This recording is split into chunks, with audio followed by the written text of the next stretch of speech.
Hello, welcome to this week's episode of Tag Talk. We have such a jam-packed episode for you this week.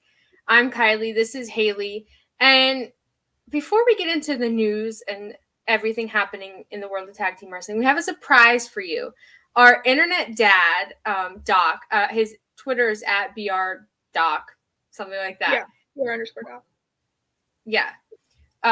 He interviewed FTR, which I'm super jealous of, but he did give Haley and I a surprise from the one and only Cash Wheeler, and we're going to show that to you now. Hey Kylie, hey Haley. I'm here with your internet dad, or if you want to just call him Dad. You're with Chris, and we're talking about how it's pretty cool that you two have devoted so much of your time and so much of your passion into tag team wrestling, because you might not know this, but I'm a pretty big fan of tag team wrestling myself, and it makes it seem a lot cooler when two younger girls in their 20s that are way cooler than older guys that usually lean towards Dax and I. So thanks for making tag team wrestling seem cool again. It's something that's near and dear to our heart. So also, hell of a job on the 7-star tattoo. So keep it up. I said I wasn't going to cry again. Haley and I cried about this video. Yeah. We were having such a bad day. We really were. We were such a bad day. And then I get a DM, and I'm like, Doc is our internet dad, and he likes to know how we're feeling, and I really was not in the mood to talk. But he said, look, I have a surprise for you. And it was the Cash Wheeler video. I said I wasn't going to cry. I'm not going to cry. I'm like tearing up a little. I am not going to cry. And you know why I know I'm not going to cry? Because we're just going to start talking about FTR and the Briscoes. Perfect. We're just going to get right back into it. No room to cry at all. Nope. Thank you to Doc and thank you to Cash for doing that video. Dax also did a shout-out video for Rob. I believe you can just go to Rob's Twitter and see it. Rob had such a heartfelt response to it. Check out, Rob and Maggie's show on Fightful Overbooked and then on Fightful Select. Great people. Rob is such an incredible and kind person. But anyway, back to FTR and the Briscoes. You all probably remember their legendary match at Supercard of Honor. It looks they're going to run it back at Death Before Dishonor. FTR basically was on AEW and called them out, called out the Briscoes. FTR are the current Ring of Honor Tag Team Champions. The Briscoes are decidedly not. But then the Briscoes accepted the challenge, and Tony Khan said on Twitter, the match is to go for Death Before Dishonor on July 23rd. I'm really excited for this match. I don't know how it's going to top the first match, but I love that we're getting the farm promo videos again from the Briscoes. And marketing chocolate milk. Oh, love it so good. There's just something so. It's in the same way that Eddie Kingston feels so real. The Briscoes feel that real. Like, I actually believe that they're in this to just beat up FTR. Yeah. Yeah. And the way that they talk about their family and like this farm and their chickens and everything, it's so believable and so honest. And I started to feel like that about FTR too.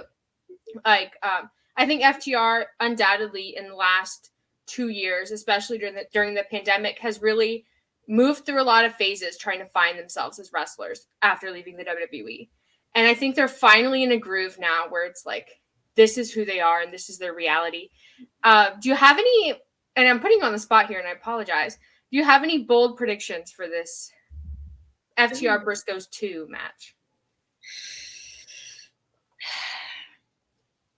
See, I was in the boat where like I didn't want the Briscoes to lose last time, but I was like, oh, like it's FTR's time, like, Yeah. So this time I'm like, well, I kind of want the comeback, but I'm also like, now I don't want FTR to lose. Like,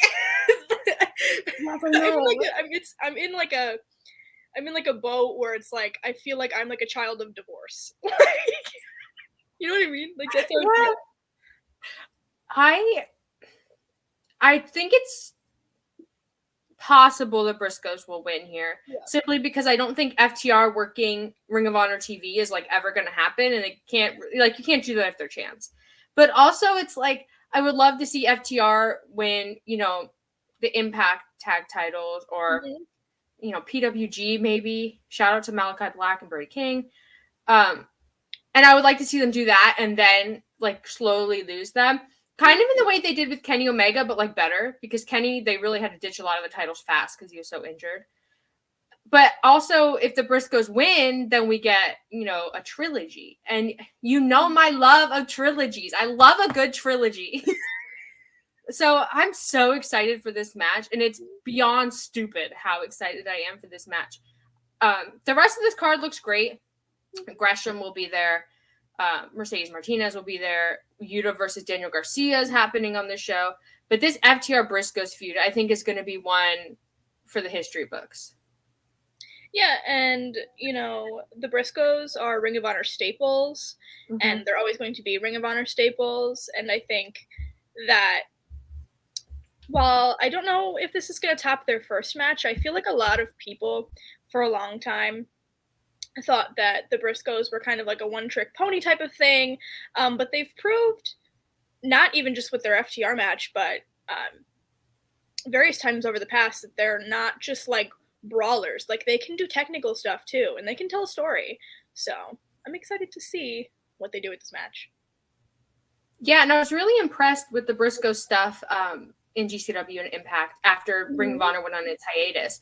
I was really impressed with a lot of their athleticism, top rope stuff, just like stuff that you wouldn't expect from guys, one, of their size, and two, of like their appearance and their age. Not that they're old, but you understand what I'm saying. And they're just willingness to evolve and sort of meet their opponents halfway on a lot of things. I think we saw a lot of that in GCW.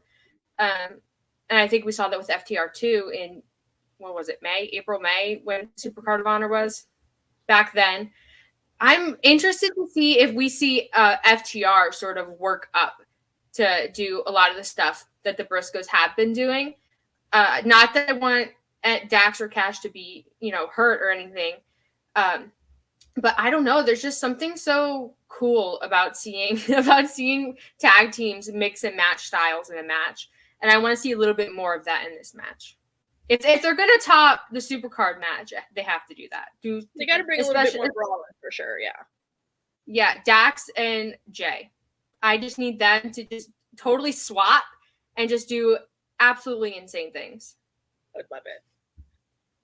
So moving on, because I don't want to spend too much of our time here, because what we're going to talk about next is this is Haley's, like, this is your time to shine. This is like your golden egg to bring to Tag Talk. We got the Bucks and Hangman. So I'll preface it with the BTE stuff, and then Haley, it's all yours. Oh, love that. Love this. So I'm so ready to listen. I'm so intrigued. I got my drink. I'm in my comfy clothes. I'm so ready. I'm so excited. So on Being the Elite this week, it was a normal Being the Elite episode. But if you remember the Dynamite before this one, the Young Bucks did a promo and they were saying, we have no friends. Like, no, everyone's injured, yada, yada, except for the one. But then they kind of rolled it back. And then this we get a scene at the end of the episode. Matt Jackson is sitting outside, and he pulls out his phone. He starts texting someone. The camera shows he's texting Hangman, and he's saying, basically, like, look, can we put all this behind us? Can we talk about this? Like, I love you. You're one of our best friends. And someone on Twitter pointed out, and I'm sorry, I can't remember your Twitter handle. I did look for it. Maybe someone can comment it below, that this was the same text that Matt had sent when they first started fighting, when Hangman said, basically, I'm the least successful member of the Elite.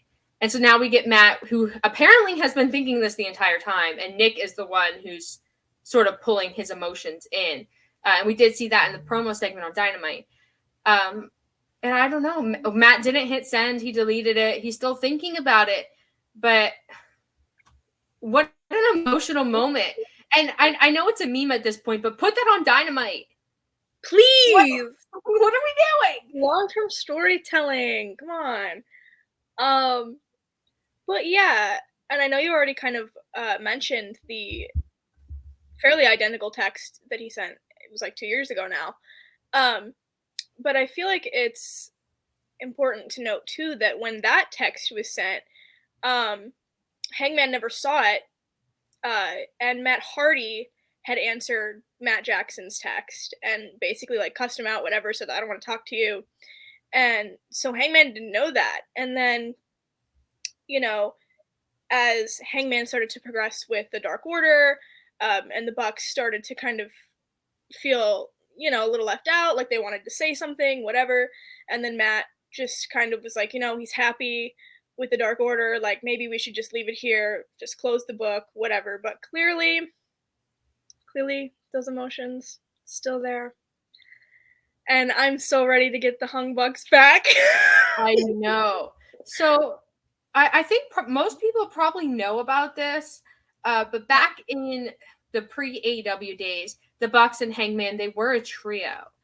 And I think we mentioned this in a previous episode that they're probably moving towards trios without Kenny Omega because it's clear Kenny Omega is not going to be back anytime soon. And we're probably going to get the Hung Bucks, and I think they'll probably win it. Yeah. And I would love to see them in the finals against the Dark Order. Or maybe like a semifinals. Yeah. Something like that. I think that would be so emotional. But Hangman's going to have to choose, and I think he will always choose the Elite. I think he's always felt out of place in the Dark Order and out of place, you know, as world champ and all these things because he knows or he feels that the Elite are the only ones who have ever really had his back. Yeah, and even we mentioned this a little bit in the FTR episode, so you guys can go back and watch that that we filmed last week. But just kind of like Hangman's whole story with FTR too, and how this kind of like kicked off the Bucks' disdain for Hangman. It's gonna be interesting, and I feel like what a better way to say like I'm sorry than to kind of just have them win these trio titles and be the first trio champs. Especially because, again, I was under the assumption that Kenny also was going to be part of that. But like you said, Hangman is always going to be part of the Elite. He's always going to choose the Elite. So, yeah. I can't wait to see them all united. And you know, what a stroke of luck it is. And I'm not going to say that injuries are ever fortunate or that I'm cheering for them.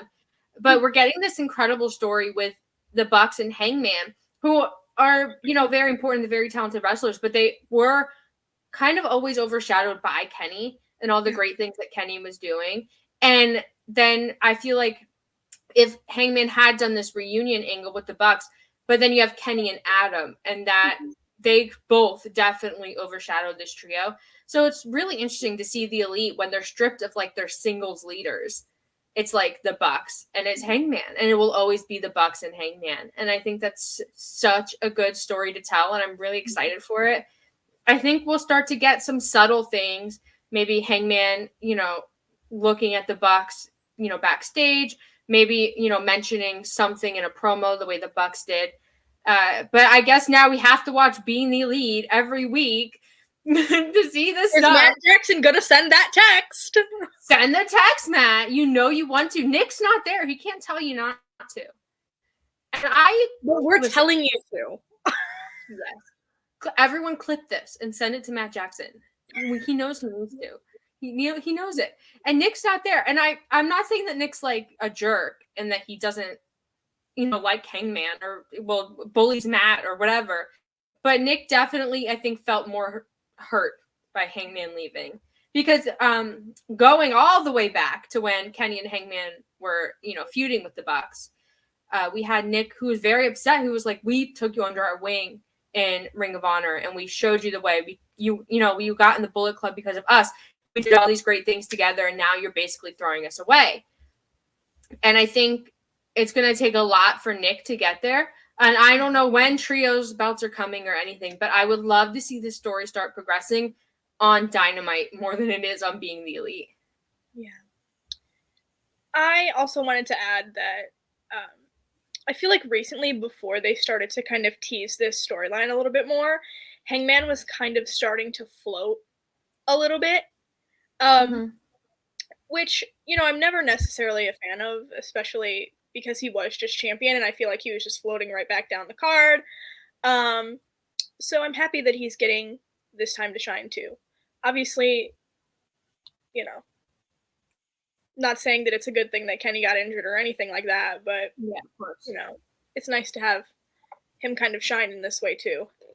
Yeah, I definitely agree. I did think Hangman was kind of floating. I think the stuff he did with the Dark Order was really great, but when he was champion, he didn't necessarily fit with the group anymore because of all the things a champion has to carry. And I think we saw that at the 4-way at Forbidden Door. The match ends, and basically everyone has someone who can help carry them to the back, except for Hangman.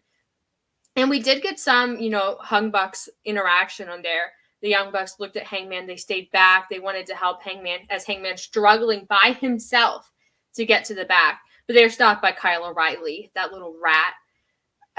But yeah, Hangman doesn't have anyone. Like, not even the Dark Order really at this point, despite saving the Dark Order on Dynamite. And I think Hangman and the Dark Order was great. But I think the better story to tell is Hangman and the Bucks against the Dark Order, and Hangman and his own personal story. Because since the beginning of AEW, it's been about Hangman. It's been about his journey as a wrestler and as a person, and from the very first press conference. And I think this is an interesting chapter in the Hangman story.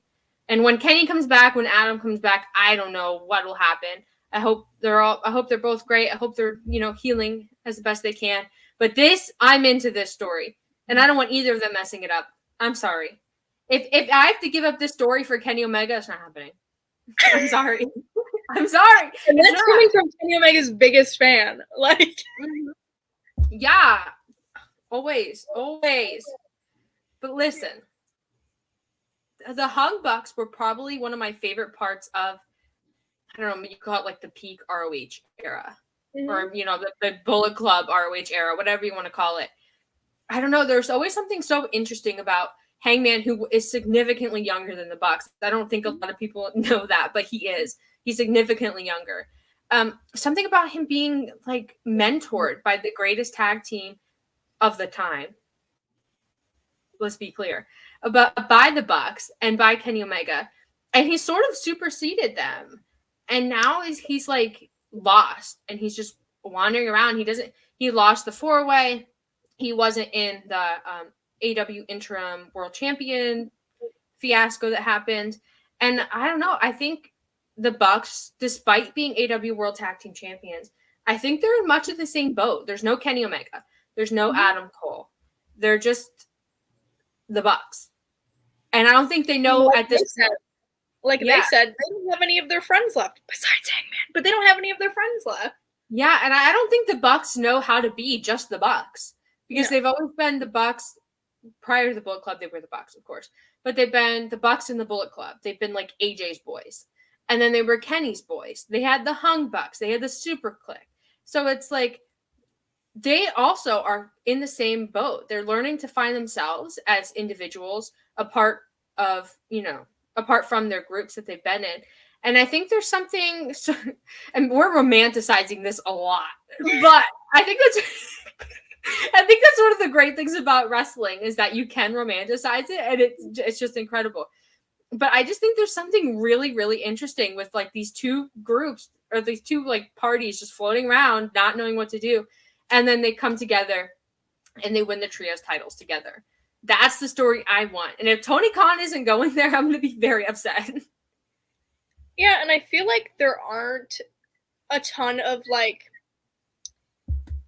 beautiful, for lack of a better word, stories like this that can just be carried out over a long period of time. And AEW is kind of known for that in their long-term storytelling, but the Elite has always been like the core of AEW. So yeah, I definitely, and if you look at like the history of AEW, I think a lot of the biggest stories have been Elite centric, with the the notable exceptions of Darby Allin and Jon Moxley and Britt Baker, of course. But the Elite has been sort of the center both of AEW and of the movement they're trying to start. And I think Hangman has played an integral role in that, both when he was in the Elite and when he's outside of the Elite. And, maybe we're being romantic, maybe we're being dramatic, but I think I think AEW has always shown that they will value storytelling above most anything else. And I think when you look at the individual career histories of, Kenny Omega and the Bucks and Hangman, I think that's clear too, that they value the story above all else. They're all incredible wrestlers, incredible athletes. But I think when you strip away sort of the flashiness of the way that they all wrestle, I think it's clear their priorities, both in every match and over time for long-term storytelling, has been, a relationship with the crowd and making the crowd feel something, as well as the relationships with each other. And much in the way I talked about FTR in the FTR episode, which you all should watch, I think they're all friends, of course, as far as I know. But I think they do a very excellent job of showing relationship dynamics in a way that doesn't make me feel stupid. Like they don't go up to each other and say, "Hey, you're my best friend. Do you want to do this match with me?" Yeah, it's not like clownery. No, and it's not like high school drama-esque. Like, I want to bring NXT 2.0 into this, but it's not like NXT 2.0 where everything is blatant and in your face. That has its time and its place. But I think there's something so special about the Elite in the way that that we can sit here and talk about their stories in this way, this, heavily dramatic, heavily detailed way. And they're doing it just with the smallest things, like Matt Jackson writing a text on a YouTube show. And somehow here we are. We've been talking about this for over 10 minutes.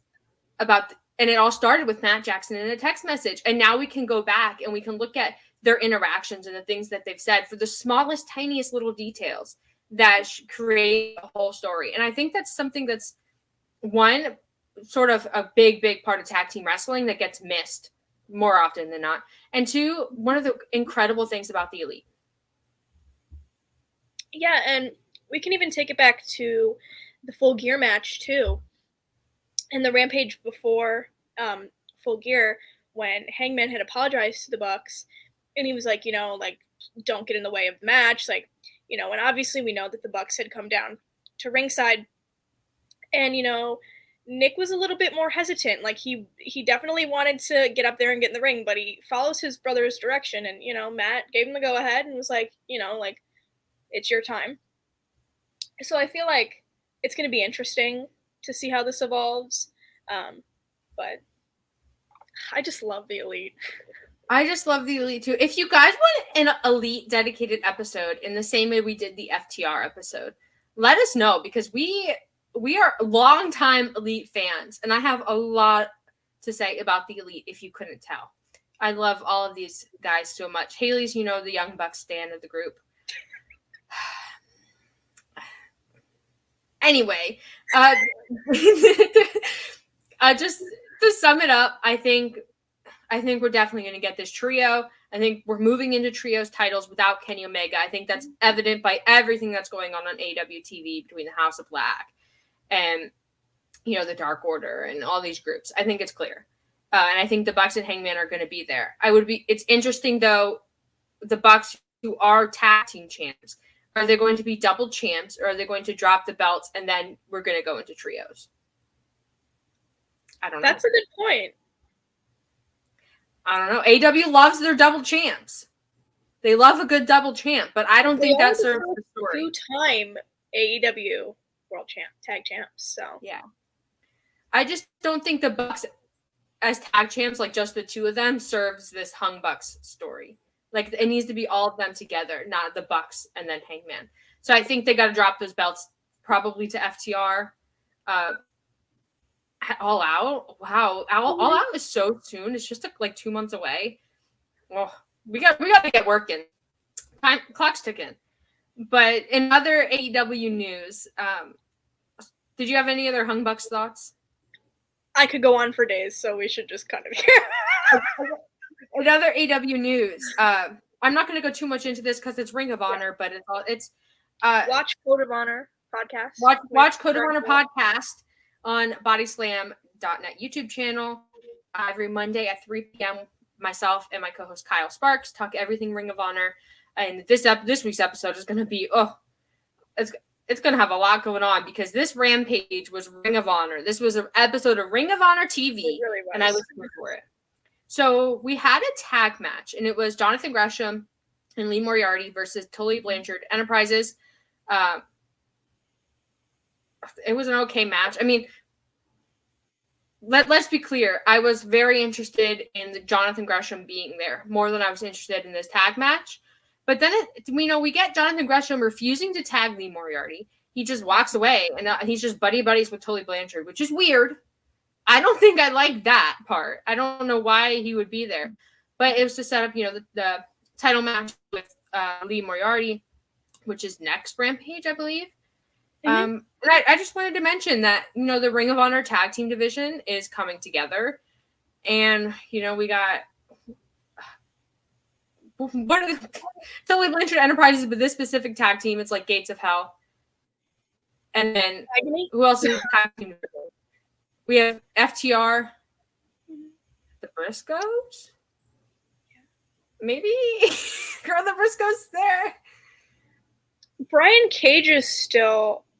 He's still part of the Tully Blanchard, right? Yeah. As far as I know, but he wasn't on this Rampage. Yeah.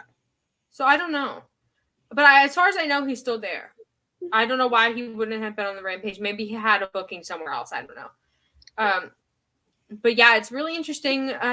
We'll talk more about the Ring of Honor tag team division as it grows. Probably more about FTR and the Briscoes. If more promo videos drop, you can bet I'm going to be here giving you my time. It could be 30 seconds, but we're going to dissect the whole entire thing. And in the background, if you look really closely, there's a chicken. The chicken symbolizes. And if you look, Mark poured about 3 tablespoons. This signifies because FTR, Ring of Honor, Triple H, IWGP Tag Team Champions. It comes together always. But oh my gosh. Anyway. I'm gonna cry. I'm gonna cry for this more than I'm gonna cry over Cash Wheeler. But this is gonna be a sobering segment. We're gonna talk WWE now. I didn't mention NXT 2.0, so let's go into NXT 2.0. Listen, the NXT 2.0, the entire women's division, the women's singles and women's tag is not for me. I'm gonna make that clear. But this duo of Cora and Roxanne, I think, is for me.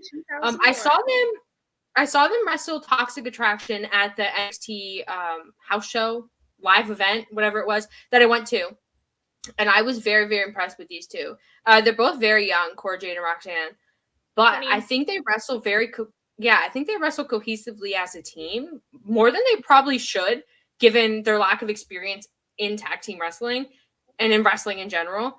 I think if WWE wants to bring people up to the main roster, and maybe this is controversial, I think they should start with these two. Maybe I'm stepping out of line, but I think they should leapfrog Mandy Rose. So I feel like we've been really critical of specifically NXT 2.0, if you've watched anything that we've done together. But I feel like this is it's an indication that the future may be good. Like you said, if you're going to bring anybody up, it needs to be those two, especially because, Roxanne has that television experience prior, which is why I think she's kind of been fast-tracked. She's an incredible wrestler as well. But I don't know, just they have surprised me as a tag team. I really like them together, and not just because they're AJ's daughters. But yeah, I'm just really happy that they're champions. Yeah, I thought this match, did we mention that they won? No, not at all. They won the NXT Women's Tag Team Championship. Great American Bash. Yeah, they won the titles, which was a big step for both of them because they've never really been in sort of this main event, this champions level before. First titles for both of them in NXT. Yes, and they're so young, and Ryan hasn't been there that long either. It's a little longer. I thought this match was great. It's no secret that I'm not really a fan of, not of Toxic Attraction and basically every other women's tag team in WWE. with the exception of 2 we're going to talk about in a minute. And I don't know, there's just something so that gives me a little bit of hope seeing, women this young shine this way, and the fans are really behind them, and they're a tag team too, which makes it harder in WWE because fans are sort of conditioned not to really take it that seriously. But this was a big win, and I think it was celebrated as a big win. So I don't know. I hope we get good things from them moving forward. I hope they get a long reign. I'm a little nervous because, I mean, the NXT tag division for the women is very slim pickings. So are we just going to have like a long tenured feud with Toxic Attraction? Because I don't really want to see that. I want them to have, a great reign with potential prospects. Like, I don't. No, it's fair. Don't vibe either. Yeah, and I think your skepticism is warranted given WWE's history with tag team wrestling, and especially women's tag team wrestling. I think that's a good segue into Sasha and Naomi. So I don't think there's anyone watching this who isn't aware of what's happening, but just in case, Sasha Banks and Naomi were, main roster WWE women's tag team champions. Basically, they, gave up their titles and they walked out of WWE. There's been reports from a few sources that they were released, that WWE, that they requested the release and WWE was just kind of sitting on it, or they were released and the WWE waiting for them to come back. Just all these conflicting reports because no one in WWE is really talking about what's happening. But it's looking more and more likely like Sasha and Naomi are out of WWE. The women's tag titles are just kind of in flux right now. There's nothing really happening there. So I think it's valid to say that WWE, from the development of the women's tag titles to this point, has never given them the attention that they needed. Even the first champs, I don't think there's been a women's tag title reign celebrated. Well, apart from the Iconics, when the Iconics won, because that was super emotional. But I think Sasha Banks, Sasha and Bayley, that tag team, I think that was important to Sasha Banks. And I think Sasha and Naomi was even more important to Sasha Banks. I think there's a lot of frustration happening with the way they wanted to treat their tag team. They wanted it to break off into like a singles feud. And just overall, the lack of attention paid to the division. And I think WWE introduced the titles without the intent to make it a big deal in the way that it probably should have been. So, and it's so hard to speak about this without putting words in Sasha and Naomi's mouths about it, because we haven't heard much of anything from them. But I think objectively, the women's tag division, at least on the main roster, has been subpar for a long time, years. Yeah, I agree. When they had first won the titles, I was very hopeful because I was like, oh, like Sasha is a main event star. Like, she's going to help catapult this division. And Naomi too. Like, she hasn't really been doing anything. They've kind of been just throwing her on the back burner, which I don't understand because she's also an incredible talent. She's won championships. She's an incredible wrestler. She's very athletic. She's very charismatic. The fans love her. But then just like the more as days went on and things happened, like it's just really frustrating. Yeah, and I've always said, and you know what, you can find this. I've tweeted this so many times. I've always said that Naomi belongs in the same group as the Horsewomen.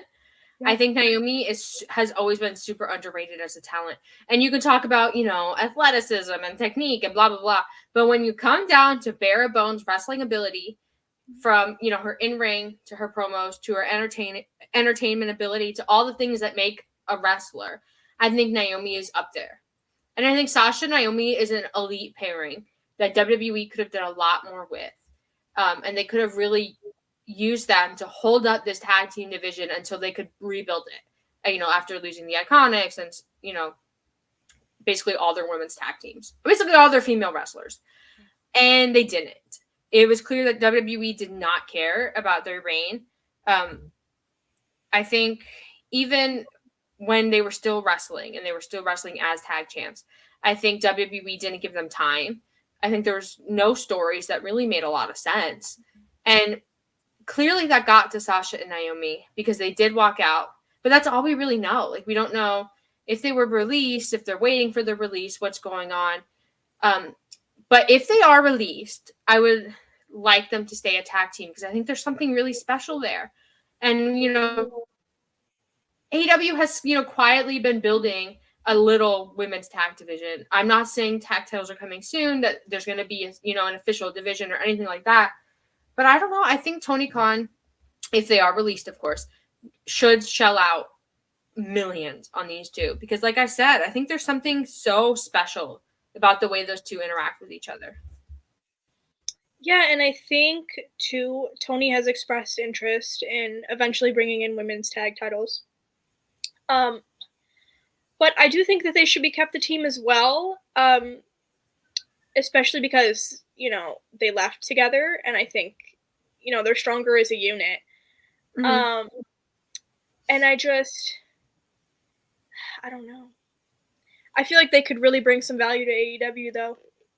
Yeah, and it's a frustrating situation because we don't know if they're released. Yeah. I would like them to be released if that's what they want. Yeah. I've always loved those two, and I think they're very valuable to WWE. But if they want to be released, go for it. A lot of people are saying they're going to end up in Impact Wrestling, and it's just not going to happen. Impact doesn't have the budget for these two. I'm sorry. Yeah. I love Impact. I'm a big Impact fan, but we're talking about Sasha Banks and Naomi, who are arguably the two in terms of, okay, Sasha Banks is probably the best female wrestler in North America. And I think Sasha and Naomi are hot commodities, and I think they're among the biggest free agents, if they are free agents, in wrestling, at least in the last year.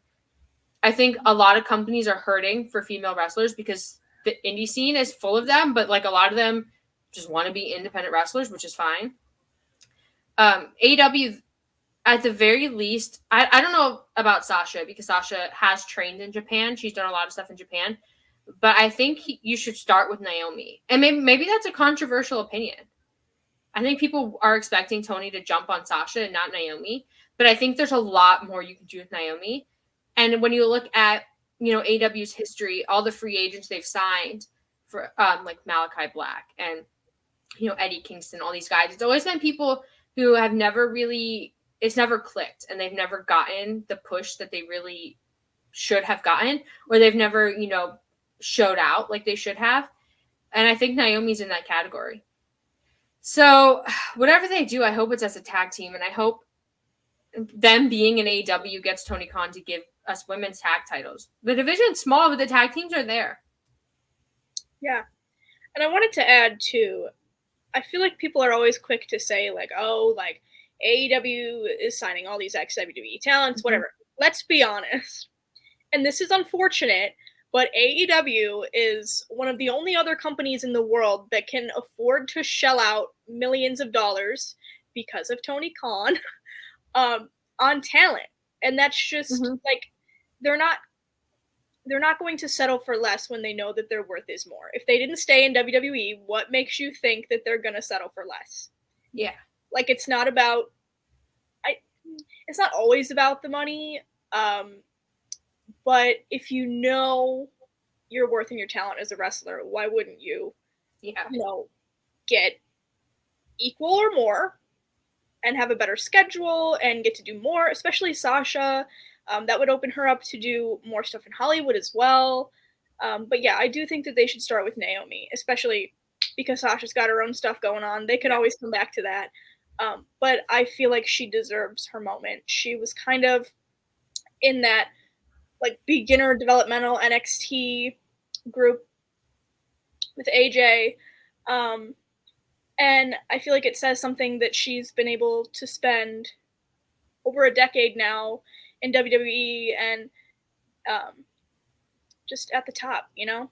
Mm-hmm. And I'm really interested to see what she can do in the ring and, you know, outside of the ring. I think we haven't seen her ability outside of WWE. And Yeah, I feel like Naomi, of all of the wrestlers on the women's roster, she's always been pigeonholed. Like she's always just kind of been stuck in as like one version of herself, more so than any other wrestler. Even Sasha, I feel like Sasha has been afforded a great degree of character development and being able to grow with the Sasha Banks character. Naomi hasn't. So I'm really interested to see what Naomi looks like when she gets to choose, what she wants to do, who she wants to wrestle, all that sort of stuff. But going back to the XWE point, I also just wanted to say, if you're Tony Khan and you're running a wrestling company and you're trying to grow your company, you're going to sign the best talent available, regardless of where they worked. And treating, working in WWE as like a stigma, like that AEW shouldn't hire these guys because of that, that's bad for the talent because they can't really help that they worked in WWE and now the fans don't want them to have opportunities because of that. That's let's be honest, that's hypocritical and it's just wrong morally. Having a career in WWE doesn't really mean much of anything. If you look at the WWE guys in AEW, they're all completely different from how they were in WWE. And also, I just wanted to say, Tony Khan would want to build the best roster available. And you don't have Sasha Banks, who's a generational talent, and Naomi, who is probably the greatest, women's wrestling prospect out there. You don't let them sit in free agency and not sign them when you have the funds and the space for them. That's stupid. That's bad business. Why? Because fans are going to get on Twitter and say, well, they're ex-WWE wrestlers. They're so bad. Blah, blah. It's stupid. Like, having a career in WWE is not a bad thing. And wanting seasoned television wrestlers on your roster is not a bad thing, especially when, AW does bring in a lot of young talent and a lot of inexperienced talent, especially in the women's division. So I just don't understand why people are all of a sudden treating it like as a bad thing that Sasha and Naomi would be there. Or even if you go back at Claudio being there, Bryan Danielson being there. It makes no sense to me. I think Sasha and Naomi, if it's true that they've been released from WWE, I think this is game-changing for AEW. I'm sorry. I think this is what the women's division is needed. I think you can sign as many indie talent as you want, as many developmental talent as you want. But AEW has really been needing a big, big female free agent. Ruby Soho, love her. But it's undeniable that Sasha Banks is a bigger star than Ruby Soho. And this is what they've needed. Yeah, and I mean, I feel like the women's division as a whole has really kind of been on the come up in the past couple of months, with Ruby and Tony and Mercedes and all of these incredible women coming in. But like you said, like, you need somebody to catapult them to the next level. Like, I feel like a lot of people treat AEW's women's division as kind of like second rate or like, they're too green, whatever, because of the younger stars. So if you bring somebody like Sasha and Naomi in, they can help, they can be like a Punk, like how he wanted to come in and just like put over these stars like MJF and Darby Allin, and look at them. And I think with, Tony Khan is expressing interest in working with Stardom, and, having Stardom talent come over, I think that's going to be something very interesting for Sasha and Naomi because they both in the past expressed a love for Japanese wrestling, especially Joshi, and sort of wanting to be a part of that world, the Joshi world. And I don't know, I think if they could do that in AEW, I think that's something that they probably won't turn down. And I don't know, I think it's going to be so... It's just, we keep saying it's so interesting, but if Tony Khan does, build a relationship with Stardom of some kind, or, has a women's tag division going, I would love to see Sasha and Naomi at the front of that because, and it's nothing against the current AEW women's division. If you look at it, there's some talented women there, but I think when you reach the top of the AEW women's division, that's like the end for you. Like, if you look at Britt Baker, she was up, and then she's champ, and she's stuck. And then she just kind of, fizzles out. Sheeta, the same thing. Nyla Rose, the same thing. There's no next level for the women's division in AEW, the way there is for the men's. Literally like, all or nothing. Yeah. It's like you're either champ or you're like just there. Yeah. Floating. And it's because there's this big hole in the middle of the women's card. You're either Shida, who is probably the best wrestler on the women's roster and is, can hang with anyone in the world, or you're like the developmental girls.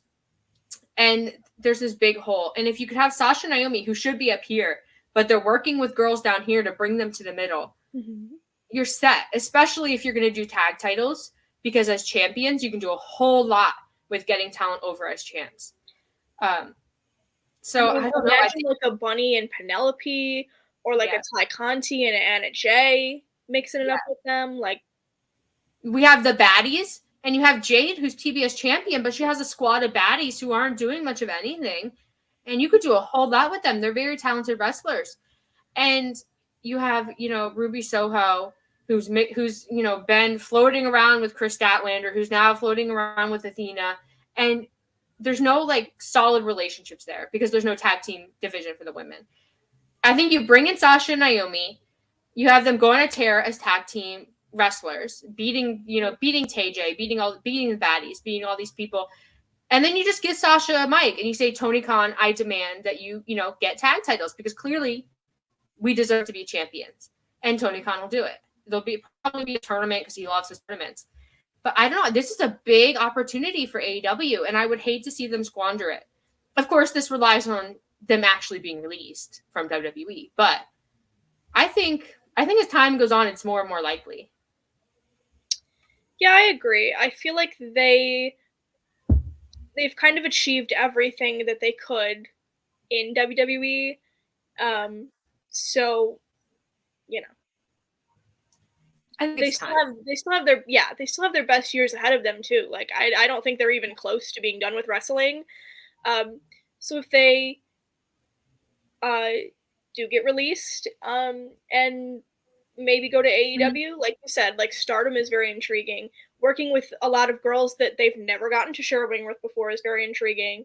So yeah, and I think it's a great opportunity to shut down the doubters because for whatever reason, both of them they get a lot of hate. As much as they have stands and people support them and, they're always trending online. There's a lot of people who don't like them. And I don't know. I think women's tag team wrestling is sort of like the new thing. Like when we talk about like the women's revolution in wrestling, I think if you have a tag division, like that's next step for women's wrestling. It's bare bones minimum, of course. But I think that's definitely AEW's next step.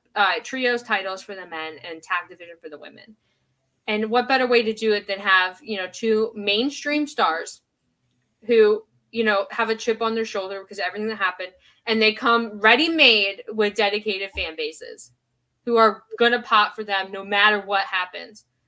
I don't know. I think Sasha and Naomi have so much more to give than what they've been able to give in WWE. And if WWE doesn't release them and requires them to like wait out their contracts, that's a bad move, especially with all the other stuff in the news about Vince McMahon.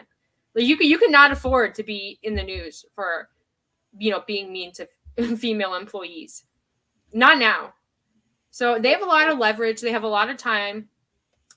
And I don't know. I'm excited. I would love to see AEW with the women's tag division. Me too. Do you have any closing thoughts? We've been 50 minutes. Goodness. I did not think that we were going to talk this long. I love it, though.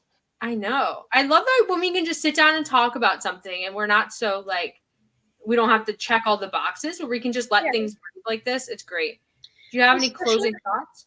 Well, I love talking about, women's tag divisions. So, if y'all could just give me more of that, that would be great. Yes. If AEW gets a women's tag division, you bet we're going to do a special on that.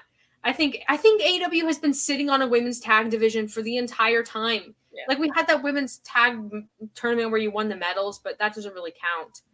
I think they've just been building tag teams, and now they're just sitting there. And I'm like, Tony Khan, pull the trigger. Hopefully once Ring of Honor gets on TV and they kind of transition out, they can bring those titles in. Yeah, I hope so. My closing thoughts is tag team wrestling is hotter now than it's been in a long time. and for men and for women. And I'm just so excited. If you have anything you want us to talk about tag team wrestling wise in WWE, AW, on the indies, in Japan, wherever, let us know, because we're always interested to learn more about tag team wrestling. So let us know. Matches to watch, things to see, whatever.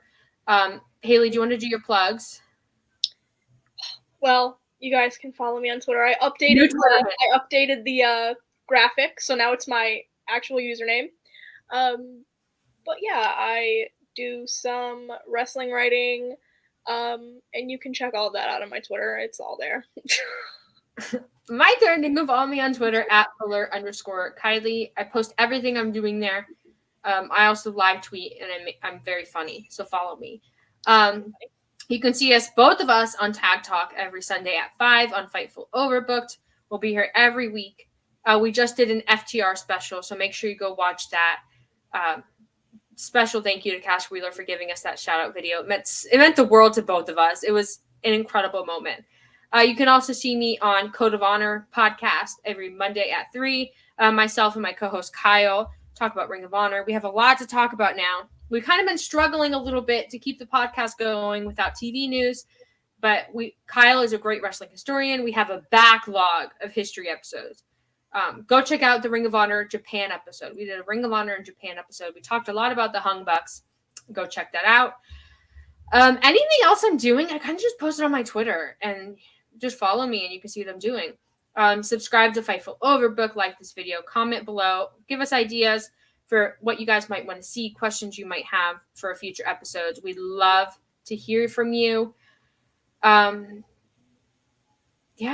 that's all we have for you this week. I'm surprised we kept it under an hour, but you know what? We're getting efficient at this. We're getting good at this. And we love tag team wrestling. So bye. We'll see you guys next week.